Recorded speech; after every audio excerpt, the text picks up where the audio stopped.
Hi, this is Ryan from Foxtecc. If you're looking to manage and check spam texts on your iPhone, I'm here to walk you through the steps. Let's get right to it. First, to start filtering potential spam texts, open the Settings app on your iPhone. Once you're in the Settings menu, scroll down until you find Messages and tap on it. In the Messages settings, you'll see an option labeled Filter Unknown Senders. By enabling this option, your iPhone will automatically sort messages from people who aren't in your contacts into a separate list, making it easier to spot potential spam. Next, to actually check these filtered messages, open the Messages app on your iPhone. At the top left corner, you'll see an option called Filters.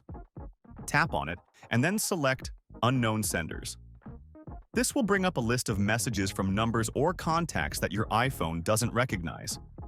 These could include both legitimate messages from unknown numbers and potential spam texts. If you come across a message that you don't recognize, you have a couple of options for managing it. Swipe left on the message, and you'll see options to delete it or report it as junk.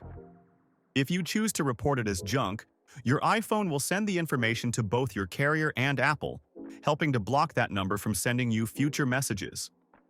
Keep in mind that this spam filtering and reporting feature is specific to Apple's built-in Messages app.